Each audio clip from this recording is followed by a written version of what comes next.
So, yesterday morning, a ceasefire was announced between the United States, Israel, and Iran.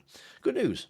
The kind of morning where politicians who got it right get to say so, and politicians who got it wrong have to account for themselves. James cleverly chose a third option. He went on Sky News and Times Radio, both in the same morning, and explained that the Conservative position throughout the entire conflict had been clear, consistent, and had never been anything other than straightforward argument about base access. Nothing more, just let America use the bases. That's all Kemi ever said. That's all anyone on their side had ever said. There's just a small little problem with that. This is not enough. He's read out a long list. The people who understand know it is not enough. He should be doing more.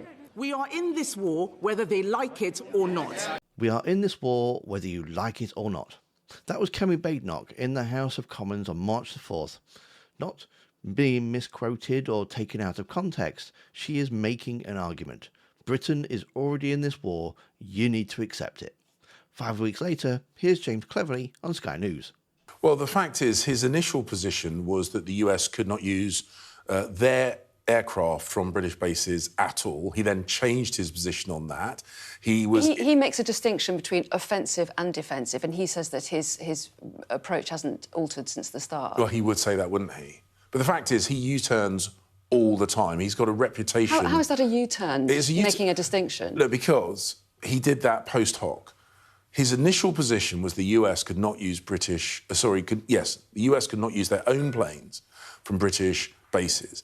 He then changed that position, say they could, but only under certain circumstances. Some would say that Kemi Badenoch has altered her view as well. Initially, she said that the government wasn't doing enough. They were catching arrows rather than stopping the Archer. She later said that she wouldn't have joined the initial strike. Some would say those two statements are at odds with each other. No, we'd never said that we should engage in the strikes. What Kemi had said... Well, how do you stop the Archer without engaging in... What Kemi has said right from the start is that the Americans should have been given permission to fly their aircraft from our bases, and that because, and again, with Keir Starmer creating this completely artificial distinction between offensive and defensive actions, the Americans wanted to strike the missile launch sites from British bases.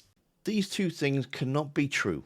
Either Kemi was arguing in Parliament that Britain was already a participant in an active war, which is what we are in this war whether you like it or not means, or the Conservative position was always the narrow technical argument about base access. Which one was it? Cleverly picked one that requires you to forget what Kemi said.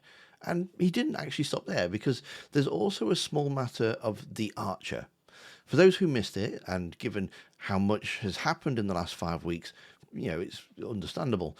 Kemi had a phrase that she kept returning to in the early stages of the conflict. Stop the Archer, not just the arrows. Don't just intercept the missiles mid-air, take out the launch capabilities.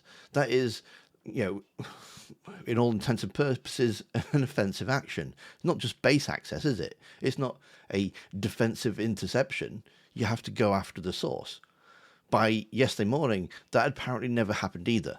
I just wonder, actually, if it's the Conservatives that need to rebuild some credibility. Some of the language that you're using about the Prime Minister's action now, saying he sort of scuttled off. You said at the beginning of this that the Prime Minister sat on his hands, was dithering and undecided. If the Conservatives had their way, Keir Starmer would have walked hand in hand with Donald Trump and been embroiled in this conflict in a way that would have been deeply costly financially to the UK. No, what we have said... Look, Keir Starmer keeps lying about what Kemi has said, and it's interesting that he feels need to lie about her position in order to justify his own. Our position has been completely clear and consistent, that Keir Starmer's initial refusal to allow the United States of America to use British military bases where American military equipment and aircraft were based was an error and has damaged us, and not just with the president. I'm still in contact with a number of people internationally, the byproduct of my time as Foreign Secretary. There is a huge amount of anger and frustration that the UK was not proactive in defending British military establishments in other people's countries. The allegation from the Prime Minister is that the Conservatives would have been in government. If you were in government, you'd been in war without a plan. Well, he's talking nonsense. He's talking nonsense.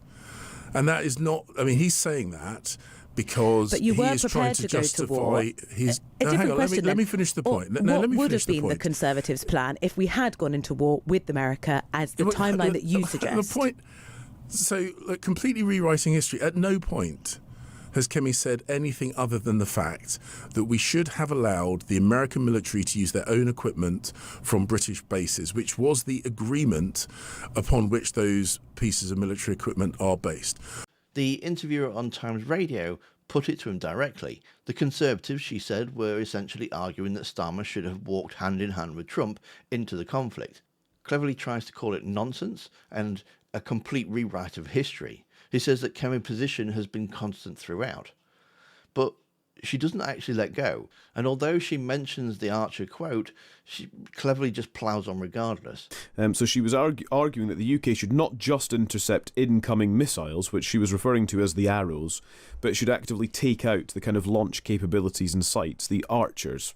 Remember, she kept using that phrase about stopping the Archer, not just the Arrows, etc. Kemi Badenoch, you turned on her position on the war. She didn't. We're not going to agree on that. Let's move on for now, Mr. Cleverly. It doesn't matter whether we agree, because the fact is Keir Starmer's position has changed throughout this, and Kemi's has not. That's not a debating point. Those are facts. So here's what I think is actually happening. The ceasefire has landed on a morning where Starmer, no matter whatever you think of him, can credibly point to 5 weeks of holding a consistent position under enormous pressure, and to say that it's worked. That's a difficult morning for an opposition leader who spent the same 5 weeks arguing that Britain was already at war and should be behaving accordingly.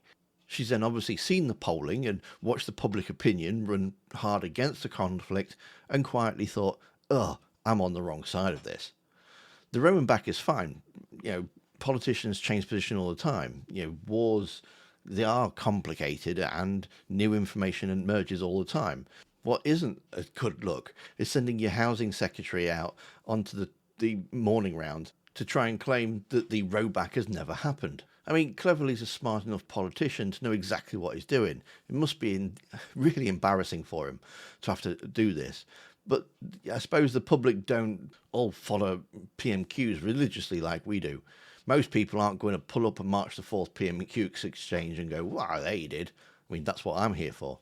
So if you say something confidently and repeatedly, a version of it sticks. I suppose that's the calculation. But the clips exist. Kemi said what she said, and here it is.